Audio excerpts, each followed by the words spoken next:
Hello all, नमस्कार and a very warm welcome to civil step. दोस्तों, civil step ने सर्वदा सीरीज स्टार्ट कर रखी है जिसके अंदर यूपीएससी के करंट अफेयर्स को डिस्कस किया जाता है।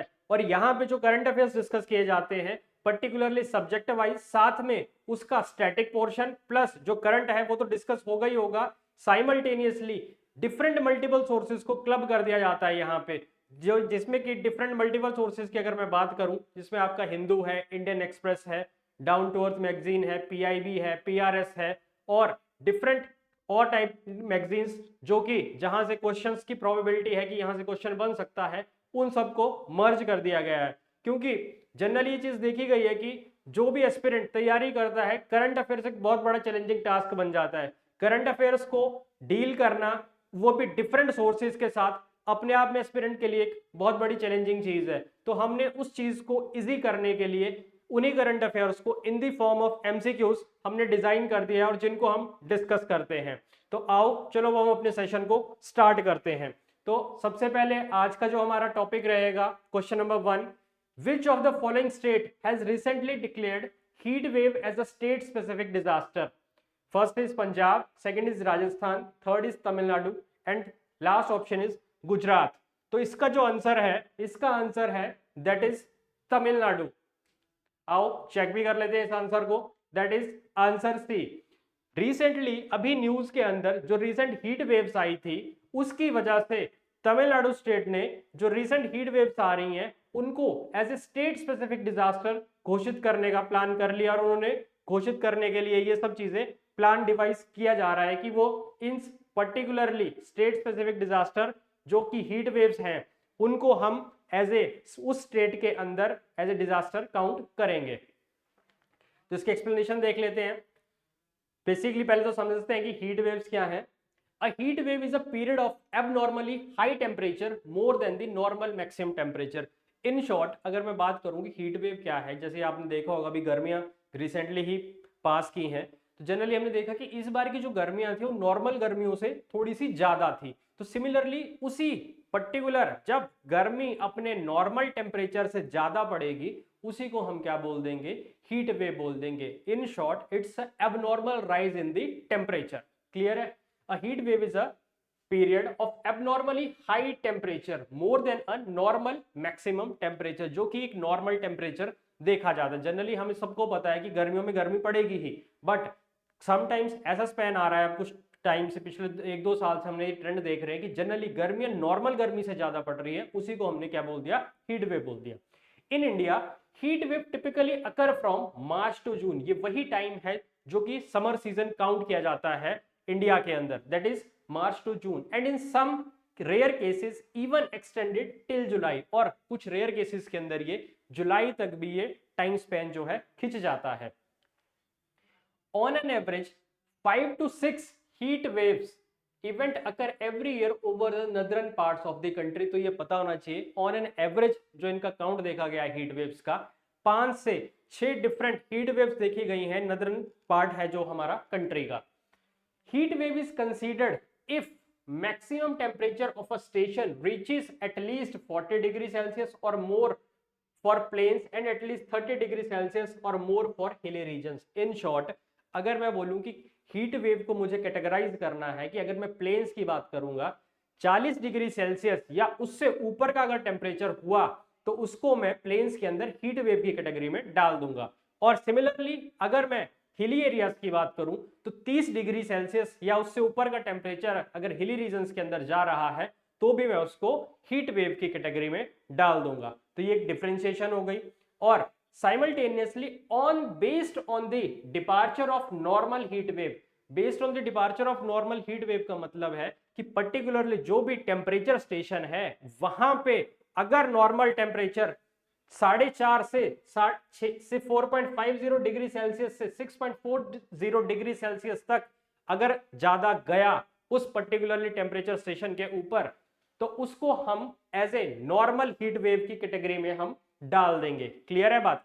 ये लिखा भी है यहाँ पे, departure from normal is 4.5 degree Celsius to 6.40 degree Celsius. जबकि उसी को अगर यही टेम्परेचर जो है 6.40 डिग्री सेल्सियस से ऊपर अगर गया तो इसको हम सिवियर हीट वेव की कैटेगरी में डाल देंगे। तो यहाँ पे आपसे यूपीएससी डिफरेंशिएशन पूछ सकता है कि कौन सी नॉर्मल कैटेगरी में है, कौन सी सिवियर में है।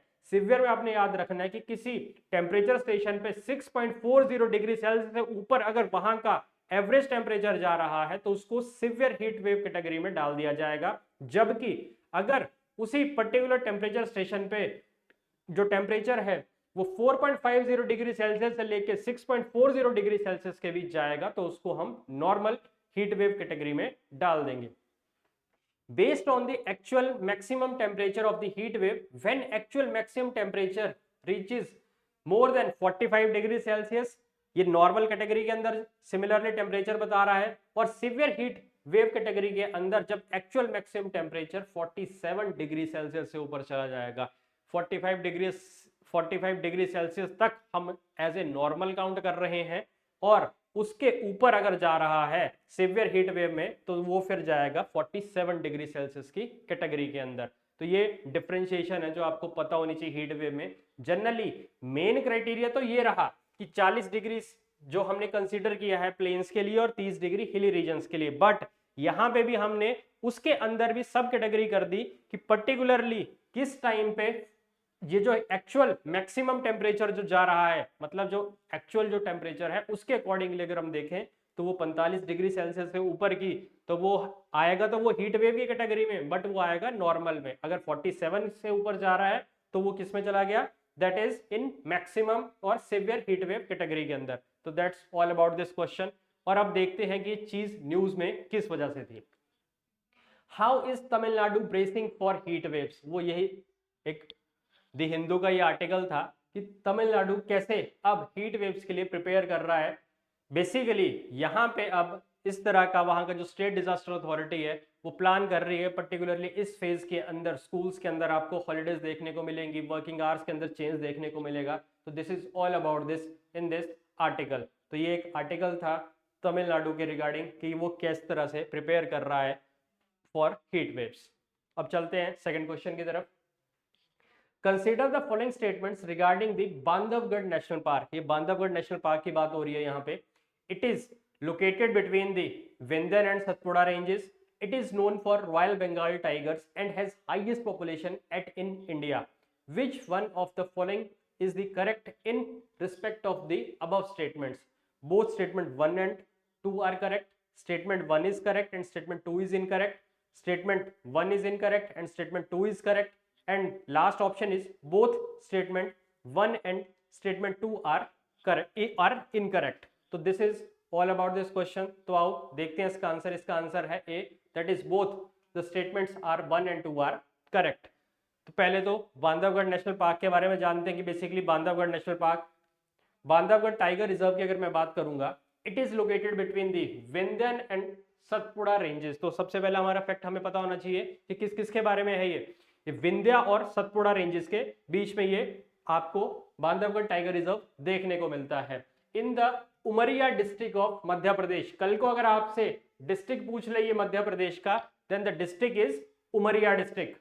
उसके बाद it was declared national park in 1968, then became tiger reserve in 1993। तो हमें ये भी पता होना चाहिए कि 1968 के अंदर इसको नेशनल पार्क का दर्जा मिला और बाद में 1993 के अंदर ये क्या बन गया, टाइगर रिजर्व बन गया। The habitat is characterized by the valleys, hills, plains with Bandhavgarh fort prominently seen as a major landmark. Basically यहाँ पे एक बांधवगढ़ फोर्ट है और साइमल्टेनियसली यहाँ आपको हिल्स भी देखने को मिल जाएंगे, कुछ प्लेन रीजन्स देखने को मिल जाएंगे और वैलीज देखने को मिल जाएंगे इस पर्टिकुलर रीजन के अंदर। तो इसके बाद आओ चलते हैं आगे और इसकी एक्सप्लेनेशन देख लेते हैं। इसके अंदर यहाँ पे आपको अगर मैं वेजिटेशन की बात करूँ तो यहाँ पे आपको ट्रॉपिकल मॉइस्ट डेसिडुअस फॉरेस्ट देखने को मिलेंगे विद साल, मिक्स्ड फॉरेस्ट एंड ग्रासलैंड्स आपको यहाँ देखने को मिल जाएंगे। और इसके साथ साथ आपको bamboo stretches on the lower slopes of the region, even आपको यहाँ पे बैम्बू भी देखने को मिलेगा। तो सबसे पहली चीज तो आपको ये पता होनी चाहिए कि यहाँ पे ट्रॉपिकल मॉइस्ट डेसिडुअस फॉरेस्ट, जहाँ पे आपको साल आपको देखने को मिलेगा, कुछ ग्रासलैंड्स देखने को मिलेंगे, मिक्स फॉरेस्ट, और साइमल्टेनियसली यहाँ पे आपको बैम्बू के स्ट्रेचेस भी देखने को मिलेंगे। This is all about the vegetation. And अब चलते हैं फौना के ऊपर। तो यहाँ पे सबको पता है कि it is known for the royal Bengal tigers के लिए जाना जाता है। The density of the tiger population at Bandhavgarh is highest known in India as well as in the world. अगर सबसे बड़ा फैक्ट ये याद रखना कि जो बांधवगढ़ के अंदर इंडिया में तो है ही है टाइगर की पॉपुलेशन की डेंसिटी मैक्सिमम इस रीजन के अंदर, साइमल्टेनियसली पूरे वर्ल्ड के अंदर भी यहाँ पे आपको मैक्सिमम डेंसिटी देखने को मिलेगी किसकी, that is the tiger population की। अदर इंपॉर्टेंट स्पीसीज यहाँ पे आपको लेपर्ड देखने को मिल जाएगा, वाइल्ड डॉग, वुल्फ, जकाल, चीतल, सांभर, बार्किंग डियर, नीलगाय, चिनकारा, वाइल्ड पिग, चाउसिंगा, ये सब आपको यहाँ पे ही देखने को मिल जाएंगे इस पर्टिकुलरली इस बांधवगढ़ वाले रीजन के अंदर। तो बेसिकली आपको ये पता होना चाहिए, it is the home known for the royal Bengal tiger, maximum यहाँ पे इसकी डेंसिटी है। और ये जो रिजर्व है किस किस के बीच, विंध्या और सतपुड़ा के बीच हमें देखने को मिलता है। क्लियर है बात। अब बेसिकली न्यूज में क्यों था कि यहाँ पे 4 एलिफेंट्स फाउंड डेड, 5 अनवेल इन एमपीज बांधवगढ़ टाइगर रिजर्व। यहाँ पे आप ये देख सकते हैं कि क्लिपिंग न्यूज के अंदर थी कि यहाँ पे 4 हाथी जो थे वो मर गए और 5 यहाँ पे अनवेल हैं इस मध्य प्रदेश के बांधवगढ़ टाइगर रिजर्व में। तो यहाँ पे पहले तो मैच करने को भी आ सकता है, पर्टिकुलरली पूछ सकता है कि कौन सी यहाँ पे जो स्पीसीज है या क्या इसकी लोकेशन है, तो वो हमने होलिस्टिकली भी यहाँ पे कवर कर ली है। तो आओ चलते हैं हम अगले क्वेश्चन की तरफ। अगला है which of the following countries share border with Caspian Sea. ये पूछ रहा है कि इनमें से कौन सी कंट्री है जो कि कैस्पियन सी के साथ अपना बॉर्डर शेयर कर रही है। Kazakhstan, Russia, Azerbaijan, Iran, Armenia. अब है consider the given options, 1, 2 and 3 only, 2, 3, 4 and 5 only, 1, 2, 3 and 4 only, या फिर all of the above. In short इसका आपको ऑलरेडी जिन्होंने पिछले सीरीज नहीं देखी है सर्वाधार की, स्पेशली ज्योग्राफी की, वो देख लेना, वहां पे भी ये क्वेश्चन ऑलरेडी डिस्कस हो चुका है। ठीक है, तो दोबारा से ये रिसेंटली न्यूज में था तो दोबारा से हमने इस क्वेश्चन को इनकॉर्पोरेट किया है ताकि इस तरह के जो क्वेश्चंस है वो हमारे एटलीस्ट पेपर के अंदर गलत ना हो। तो आओ चलते हैं इसका आंसर देखते हैं। इसका आंसर है C, that is the 1, 2, 3 and 4 only. तो आओ इसका पहले मैप भी चेक करते हैं। ये देखो पहले तो ये रहा आपका कैस्पियन सी। तो कैस्पियन सी के आसपास जो भी कंट्रीज हैं, देखो सबसे पहले ये रहा, सबसे पहली कंट्री थी कजाकिस्तान, यस कजाकिस्तान लग रहा है यहाँ पे। देन रशिया है, ये रहा आपका रशिया भी है। देन ये रहा आपका अजरबैजान भी ऑप्शन में था। एंड देन आपका उसके बाद ईरान भी ऑप्शन में था। ठीक है, ये अर्मेनिया नहीं लगता है, दिस इज अर्मेनिया, ये रहा आपका अर्मेनिया। तो अर्मेनिया काफी दूर है। और इवन इसका एक निमोनिक भी पिछली वीडियोस में बताया गया था, दैट इज दी तारीख, TARIK। तो आओ देख भी लेते हैं। The Caspian is actually a lake, the largest in the world, and it experiencing a devastating decline in the water level that is about to accelerate. Basically, Caspian Sea बेशक ये सी है, बट इसको एज ए लेक भी consider किया जाता है, world की largest lake को भी इसको कंसिडर किया जाता है, largest lake in the world Caspian Sea को कंसिडर किया जाता है। But with the passage of time अब यहाँ पे क्या हो रहा है कि यहाँ पे इसके वाटर लेवल के अंदर काफी स्पीड मैं बोलूंगा कि काफी डिक्लाइन देखने को मिल रहा है। और ये जो डिक्लाइन है काफी फास्ट रेट पे है, या आप ये बोल सकते हैं काफी स्पीडली, मतलब काफी जल्दी या काफी स्पीड से यहाँ पे डिक्लाइन आपको देखने को मिल रहा है वाटर लेवल के अंदर यहाँ पे। अब जो कंट्रीज बॉर्डर करते हैं कैस्पियन सी के साथ, that is Kazakhstan, Russia, Azerbaijan, Iran and Turkmenistan. तो इसका जो निमोनिक वही था ये, दैट इज दी तारीख, ये यहाँ पे लिखा भी है। T फॉर आपका Turkmenistan, A for Azerbaijan, R for Russia, I for Iran and K for Kazakhstan. तो ये आपने निमोनिक याद रखना है। मैं बार बार बता रहा हूं आपको कि कल को ये इस तरह से कोई बिल्कुल स्टैटिक टाइप का क्वेश्चन पूछ ले, देन इसका निमोनिक है तारीख। क्लियर है बात। तो आओ चलते हैं। अब बेसिकली न्यूज में क्यों था, यहाँ पे बेसिकली यहाँ पे Azerbaijan navy ship Z129 arrives to participate in sea manoeuvre between Iran and Azerbaijan in the Caspian Sea at Anzali port. Caspian Sea के अंदर अंजलि पोर्ट पे यहाँ पे ईरान और अजरबैजान बेसिकली यहाँ पे अब क्या कर रहे हैं, अपनी नेवल एक्सरसाइजेस कंडक्ट कर रहे थे। The exercise with slogan cooperation, basically जो एक्सरसाइज कंडक्ट हुई थी इसका जो स्लोगन था cooperation for peace and friendship. इसका स्लोगन याद रखना, cooperation, that is cooperation for peace and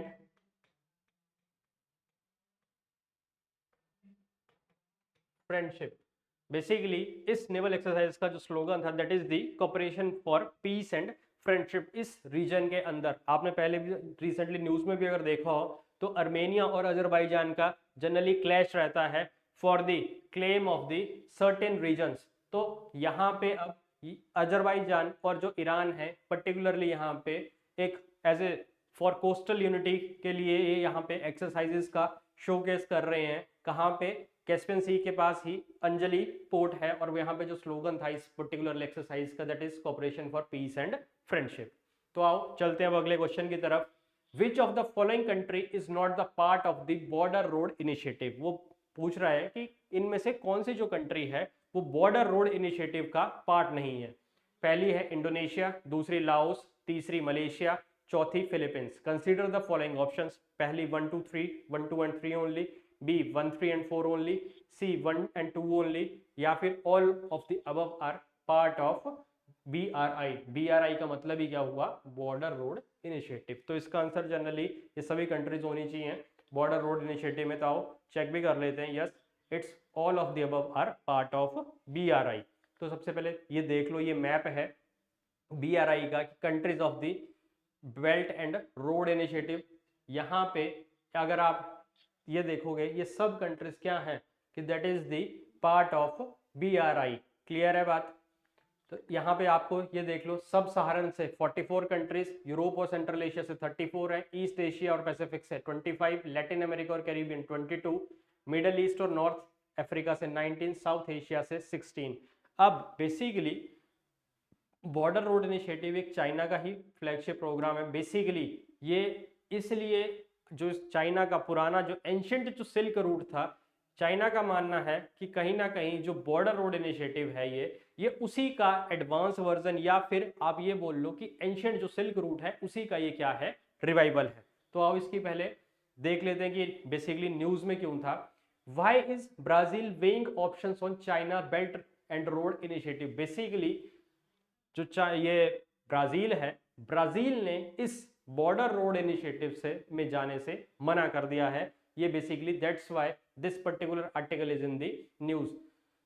यहां पे ये लिखा गया है the Brazilian government indicated this week that it may not want to join China's belt and road initiative which would make it second member of BRICS grouping, Brazil, Russia, India, China, South Africa, after India to decline joining the $1 trillion Chinese global infrastructure that was started in 2013।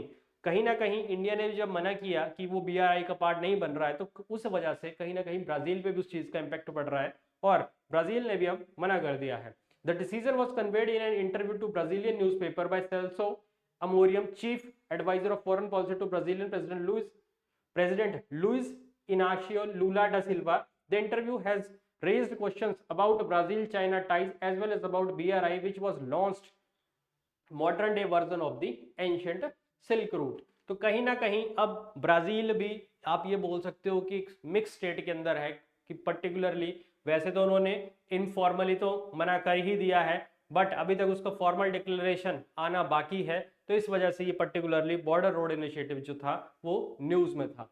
अब आओ देखते हैं और इसके अलावा क्या क्या चीजें यहाँ पे रही कि why has president Lula chief adviser on foreign indicated with respect to China's border road initiative, what's the status of Brazil-China ties, what reason did India give when it decided not to join the initiative, has China's global infrastructure project hit a roadblock। तो मतलब कहीं ना कहीं इससे Chinese जो ये flagship programme है इसको कहीं ना कहीं क्या डेंट लगा है ब्राजील के इस स्टैंड से।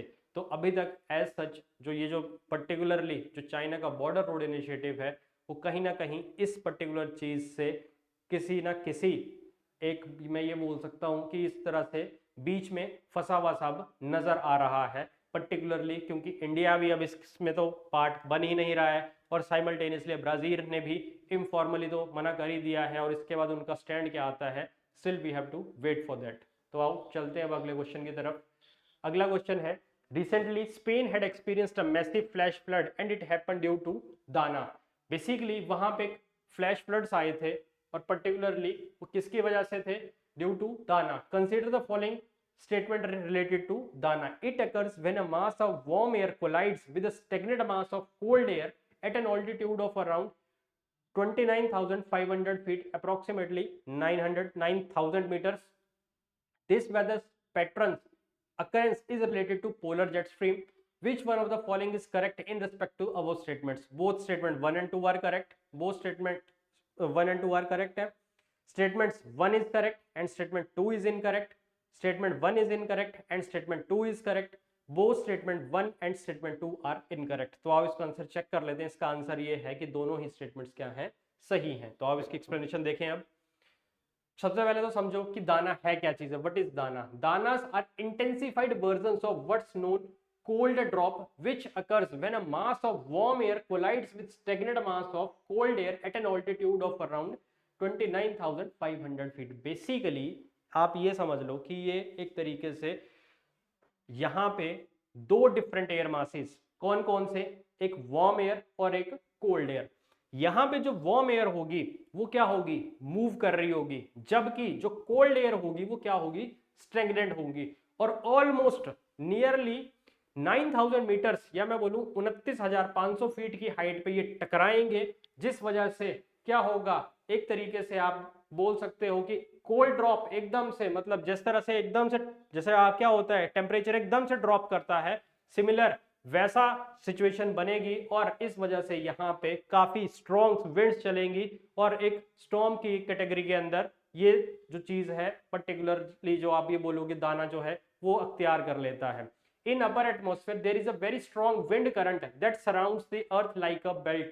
Upper atmosphere में काफी strong wind current होता है जो कि अर्थ को जैसे कि कोई बेल्ट है उसकी तरह, जैसे बेल्ट लगी होती है वैसे वो बिल्कुल strong जो currents हैं उसने अर्थ को सराउंड किया होता है. Sometimes this current begins to oscillate, appearing more like a snake than a belt. और बेसिकली समटाइम्स इसकी जो अपीयरेंस होती है वो ऐसा लगता है जैसे ये आप ये देख रहे हैं इस टाइप से, ठीक है. बेसिकली ये स्नेक टाइप की आपको एक शेप नजर आती है. क्लियर है बात? That is the snake type shape. when this happens, the oscillation gets stuck, enabling the mass of cold air to remain in one place. On this occasion it happened over southeast of Spain. और जब ये इस तरह, पहले तो क्या है कि यहाँ पे जो एक नॉर्मल ये बेल्ट है, ठीक है, बेल्ट इस तरह से होती है. क्लियर है? ये सपोज करो this is the belt. But यहाँ पे जब इस तरह से ये वाली सिचुएशन आती है कि जब यहाँ पे ये ऑसिलेशन होने लगता है तो यहाँ पे पर्टिकुलरली जो आपका कोल्ड एयर मास है वो क्या हो जाता है? स्टक हो जाता है, मतलब वो फंसा रह जाएगा, रिमेन स्टेशनरी हो जाएगा वहां पे. और इस टाइम पे ये जो कंडीशन बनी ये कहां पे बनी? That is the south east of Spain के अंदर, जिस वजह से वहां पे फ्लैश फ्लड्स क्या हो गए? ट्रिगर हो गए. क्लियर है बात? A dana occurs when this cold air meets, जब ये ठंडी हवा किससे मिलती है? वार्म एयर से मिलती है. Near the surface, specially above the warm waters of the Mediterranean. बिल्कुल मेडिटेरेनियन के वार्म वाटर के ऊपर जब पर्टिकुलरली ये हवाएं मिलेंगी तो ऑब्वियसली बात है स्टॉर्म की कंडीशंस बनेंगी. This combination creates a significant temperature difference between the different layers of the atmosphere, which in turn causes warm air to rise easily and become saturated with water vapor. और obviously बात है कि जब यहाँ पे ये चीज होगी तो यहाँ पे किस किस चीज की फॉर्मेशन हो जाएगी? इस कॉम्बिनेशन की वजह से यहाँ पे टेम्परेचर के अंदर काफी आपको ड्रॉप देखने को मिलेगा, जिसकी वजह से पर्टिकुलरली क्या हो जाएगा कि वार्म एयर जो होगी वो क्या कर जाएगी? एकदम से राइज कर जाएगी ऊपर की तरफ को, और वहां पे सैचुरेशन आ जाएगा उसके अंदर वाटर वेपर के साथ.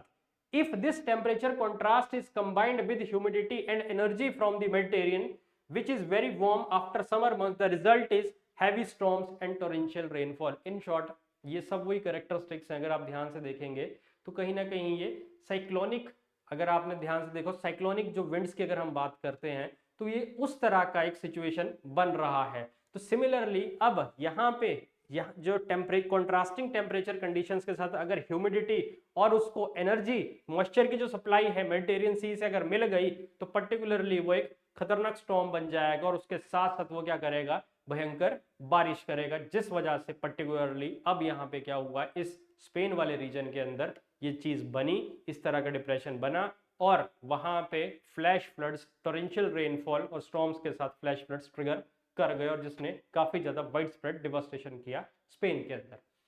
तो आओ, what is DANA weather pattern that cause flash floods in Spain.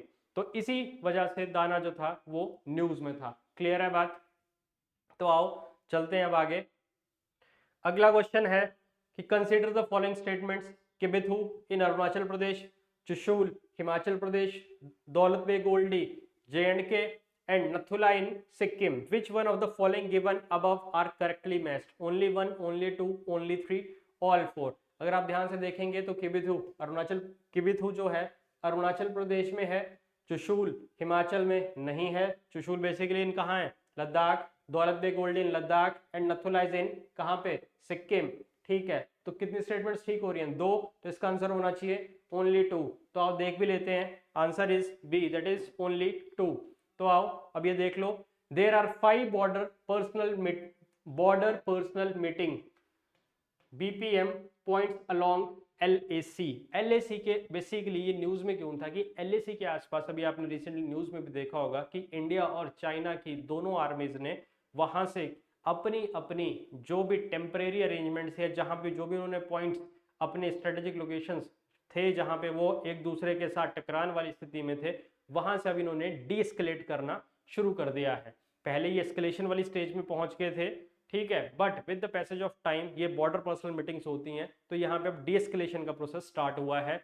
और जहां पे ये बॉर्डर पर्सनल मीटिंग्स हुई, जिसमें कि बुमला और किबिथु अरुणाचल प्रदेश में, चुशूल एंड दौलत बेग ओल्डी लद्दाख में और नथुला इन सिक्किम। तो क्लियर है, ये 5 बॉर्डर पर्सनल मीटिंग एरियाज थे अलोंग द LAC। इसके बाद देख लो कि न्यूज में क्यों था, troops disengagement completed at Depsang and Demchok in eastern Ladakh. तो बेसिकली यहाँ पे जो ट्रूप्स थे दोनों साइड से, चाइना की PLA पीपल लिबरेशन आर्मी और इंडिया की तो इंडियन आर्मी है ही है, तो इन दोनों ने डिसएंगेजमेंट ट्रूप्स को डिसएंगेज करना शुरू कर दिया है देपसांग और डेमचोक। देपसांग प्लेन्स जो कि लद्दाख के अंदर है, तो देपसांग और डेमचोक इन ईस्टर्न लद्दाख वाले रीजन्स के अंदर यहाँ पे ट्रूप्स का डिसएंगेजमेंट हुआ और specially on the occasion of Diwali यहाँ पे स्वीट्स भी एक्सचेंज की गई। तो this is all about this in the news, that's why जो था न्यूज के अंदर था और हमने आप इसको इनकॉर्पोरेट किया। Patrolling to resume very soon, ground commanders working out the modalities, troops likely to exchange sweets on the account of Deepavali. तो ये जो चीज थी, this is all about particularly in the Depsang and Demchok in eastern Ladakh वाले region के अंदर इस तरह की एक्टिविटी जो थी हमें देखने को पाई गई। अब चलते हैं अगले क्वेश्चन की तरफ।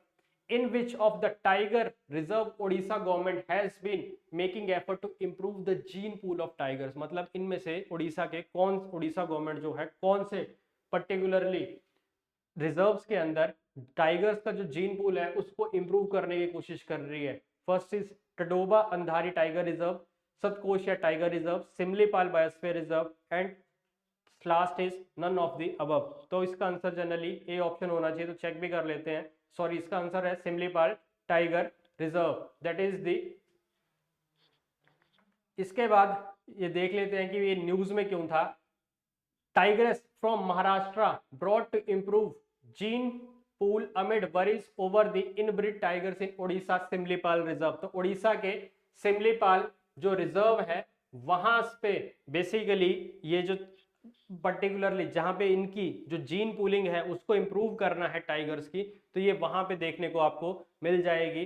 बेसिकली अगर मैं बात करूं यहाँ पे, तो ये जो टडोबा अंधारी जो टाइगर रिजर्व है, यहां से बेसिकली टाइगर्स को क्या किया जा रहा है, डिसलोकेट किया जा रहा है। यहां से ये लिखा भी है यहाँ पे, after nearly 36 hour journey covering over 1000 kilometre, a tigress from Tadoba Andhari tiger reserve इन महाराष्ट्र। तो याद रखना, ये जो टडोबा अंधारी टाइगर रिजर्व है महाराष्ट्र, वहां से एक फीमेल टाइगर को लाया जा रहा है। And on Sunday reached its new home in Simlipal tiger reserve in Orissa. तो यहाँ पे उसकी इनब्रीडिंग की जाएगी, ठीक है, जिस वजह से यहाँ पे जो भी टाइगर का जो जेनेटिक पूल है उसको इंप्रूव किया जाएगा। तो आपने इस चीज से कंफ्यूज नहीं होना, याद रखना this particularly is in Maharashtra.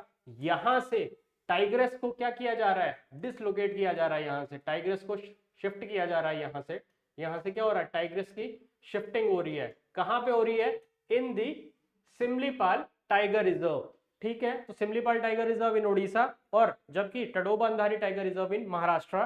तो दैट्स व्हाई आपको इस तरह से कंफ्यूजन हो सकता है, तो जैसे अभी रिसेंटली मुझे भी हो गया था कंफ्यूजन थोड़ी देर के लिए, तो इस तरह के कंफ्यूजन को अवॉइड करना है आपने। आपने ये चीज ध्यान से पढ़ना है कि कहां से कहां पे इंप्रूव किया जा रहा है। कल कोई पूछ ले कि कहां से शिफ्ट किया गया, तो शिफ्ट का आपको पता होना चाहिए, that is Tadoba Andhari tiger reserve.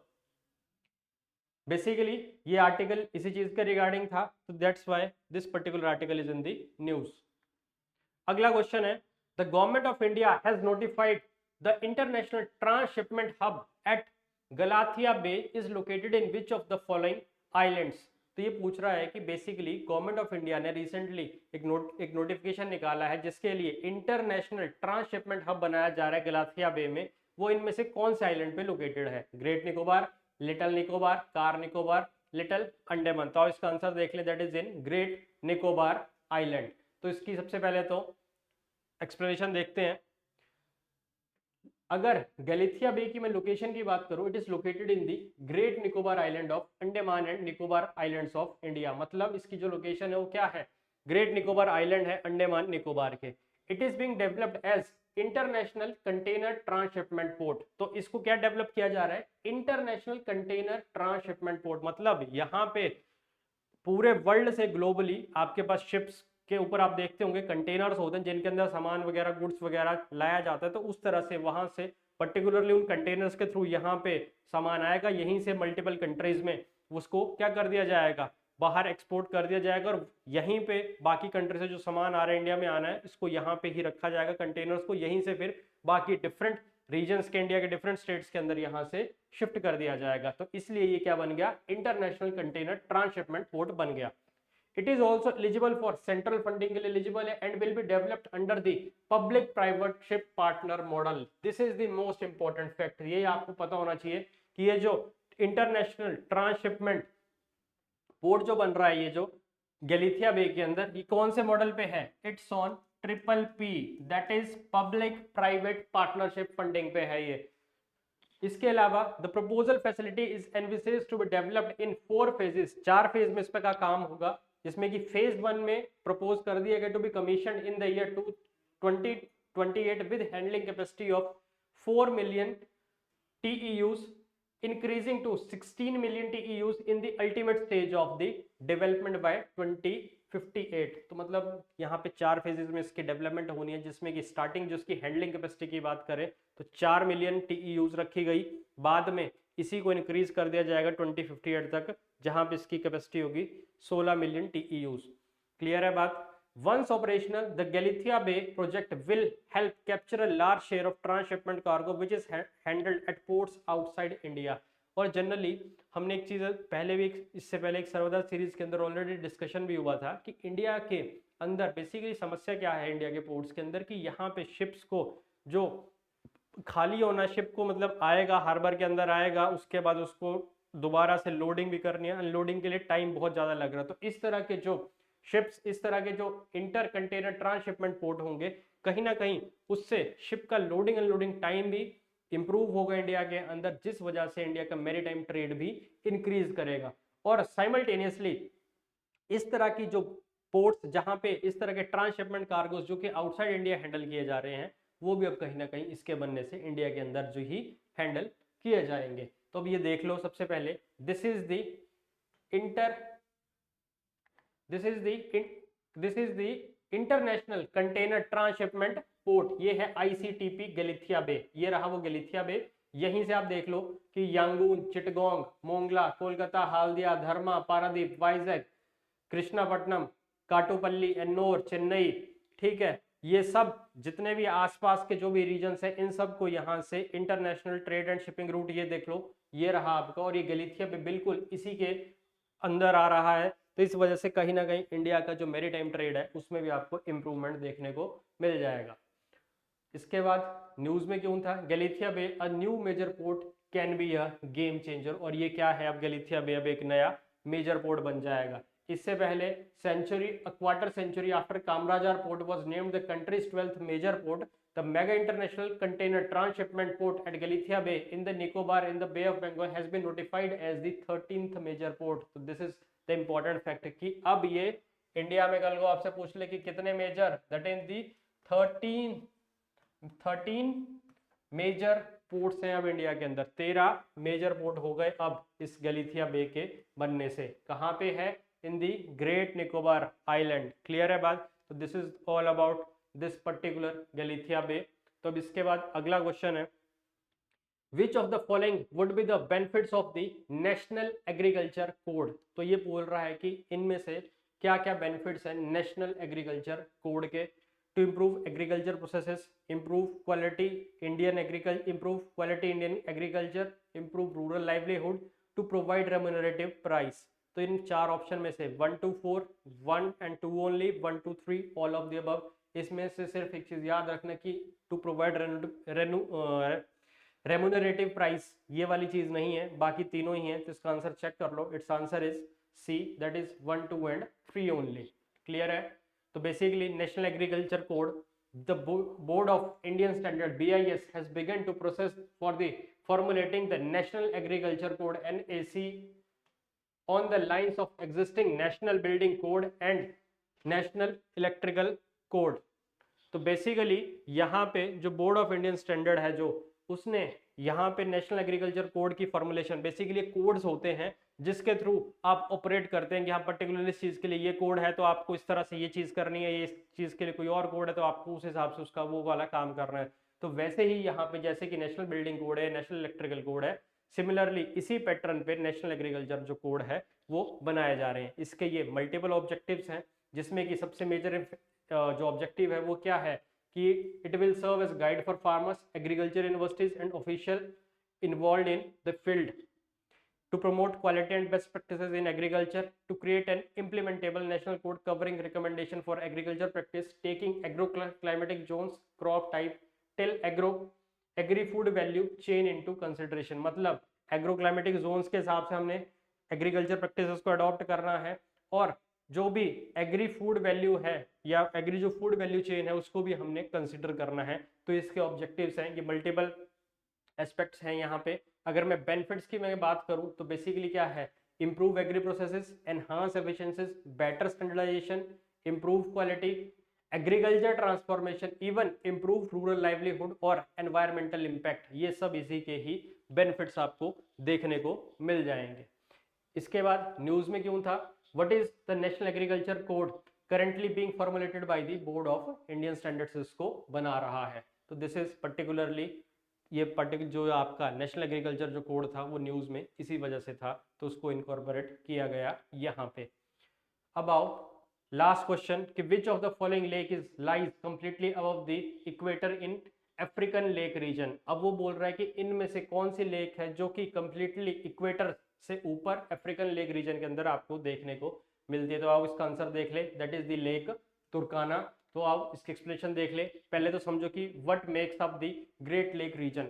एक तो सब एक चीज याद रखना, ग्रेट लेक रीजन आपको यूएसए में भी देखने को मिलेंगे, ईस्ट अफ्रीकन रिफ्ट वैली वाले रीजन के अंदर भी देखने को मिलेंगे। अगर मैं कब बोलूंगा यूएसए की तो उसका निमोनिक है homes, H for Huron, O for Ontario, M for Michigan, E for Erie, ठीक है, एस फॉर लेक सुपीरियर। ये है यूएसए वाले, ठीक है, ये यूएसए का ग्रेट लेक रीजन है। क्लियर है बात, जीएलआर में शॉर्ट में लिख दिया। जबकि यहाँ की अगर मैं बात करूंगा तो यहाँ पे बेसिकली ग्रेट रीजन होते क्या, यहाँ पे मल्टीपल लेक्स होती हैं constituting a part of rift valley and in around the east African rift. They include Lake Victoria, यहाँ पे है second largest fresh water lake in the world, जो कि लेक विक्टोरिया क्या है, second largest fresh water lake है world में in terms of surface area.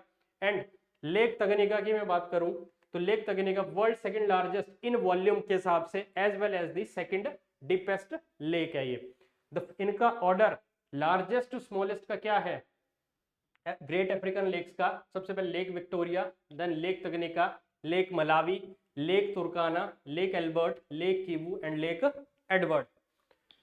इसके अलावा कुछ और important factual, some call only Lake Victoria, कुछ को मानना है कि सिर्फ लेक विक्टोरिया, लेक एल्बर्ट और लेक एडवर्ड ही ग्रेट लेक्स हैं, as they are the only 3 that empty into the White Nile. सिर्फ यही 3 लेक्स याद रखना, लेक विक्टोरिया, लेक एल्बर्ट और लेक एडवर्ड, जो कि व्हाइट नाइल के अंदर क्या करती हैं, एम्प्टी करती हैं। लेक कयोगा जो कि ग्रेट लेक सिस्टम का पार्ट है but is not itself considered a great lake based on the size, according to size इसको हम कंसीडर नहीं करते हैं। Lake Tanganyika and Lake Kivu both empty into the river Congo के अंदर ये एम्प्टी हो रहे हैं, तो ये आपको पता होना चाहिए। तंगनीका और किवू कहाँ जा रहे हैं, कॉन्गो रिवर सिस्टम के अंदर एम्प्टी होते हैं। Lake Malawi is drained by the शिरे river in Zambezi and lake तुर्काना का कोई आउटलेट नहीं। तो सबसे इंपॉर्टेंट देख लेना कि lake Turkana has no outlet. और जो कंट्रीज ग्रेट लेक रीजन के अंदर आती हैं that is democratic Republic of Congo जिसको डीआरसी, ब्रुंडी, रवांडा और युगांडा। तो दिस पर्टिकुलरली जो ग्रेट लेक रीजन है, इन जो कंट्रीज हैं, 4 कंट्रीज के अराउंड आपको देखने को मिलेगा, जिसमें कि Democratic Republic of Congo, Burundi, Rwanda और युगांडा आपको देखने को मिलते हैं। तो जनरली यहाँ से स्टैटिक क्वेश्चंस आ सकता है, ठीक है। और साइमल्टेनियसली अब देख लेते हैं कि ये जो इसका मैप है, this is the Lake Victoria, Lake Albert, Lake Turkana, Lake Edward, Lake Kivu, Lake Tanganyika, ठीक है, लेक मलावी। मलावी अपने आप में एक कंट्री है, तो आपको वहां पे लेक मलावी आपको देखने को मिलेगी। अब आओ देख लेते हैं पर्टिकुलरली ये न्यूज में क्यों था। Malawi festival unites refugees and locals. Basically यहाँ पे मलावी फेस्टिवल एक मनाया गया जिस वजह से आसपास के लोकल कम्युनिटी और जितने भी रिफ्यूजीज थे यहाँ पे ईस्ट अफ्रीका के अंदर, उन्होंने वो सब एक जगह आके यूनाइट हो गए इन मलावी फेस्टिवल। तो इस वजह से यहाँ पे ये जो चीज थी आपको देखने को मिली, खास करके फ्रॉम, अब इसको न्यूज को देख लेते हैं। Only a few kilometre outside Malawi capital Lilongwe, Dzaleka refugee camp was prison before it was transformed into a camp following a massive influx of refugees from Great Lakes region in 1994। तो generally यहाँ पे great lake reason से आपको बहुत सारे refugees देखने को मिले थे यहाँ इस पर्टिकुलर कैंप के अंदर। तो पर्टिकुलरली इस वजह से ये जो रीजन था, जो ग्रेट लेक रीजन को हमने इनकॉर्पोरेट किया इस पर्टिकुलर स्लाइड के अंदर। आई होप यहाँ तक आपको क्लैरिटी मिल गई होगी। तो आज का जो हमारा टॉपिक है वो यहीं खत्म होता है। तो अब हम नेक्स्ट वीक नेक्स्ट जो भी करंट टॉपिक्स होंगे प्लस स्टैटिक इन्फॉर्मेशन होगी उसको हम इनकॉर्पोरेट करेंगे और बेटर वे में आपके साथ, इससे भी बेटर वे के साथ हमारी कोशिश रहेगी तो आप तक आप ये कंटेंट पहुंचाया जा सके। तब तक आप हमारे सेशंस को लाइक, शेयर, कमेंट, सब्सक्राइब जरूर करें। और जो बच्चे रिकॉर्डिंग देखते हैं वो कमेंट में जरूर आंसर करें, या कोई डाउट है तो आप जरूर कमेंट में आंसर करें या चैट बॉक्स में नीचे कमेंट करें। आपको वहाँ पे जरूर वहाँ पे कोई ना कोई आपको रिस्पॉन्स मिलेगा ही मिलेगा। आपके डाउट्स का भी सोल्यूशन आपको वहाँ पे दिया जाएगा अगर किसी का कोई पर्टिकुलरली कोई डाउट या कोई क्वेरी होती है। तब तक के लिए thank you, take care and best wishes for your exam.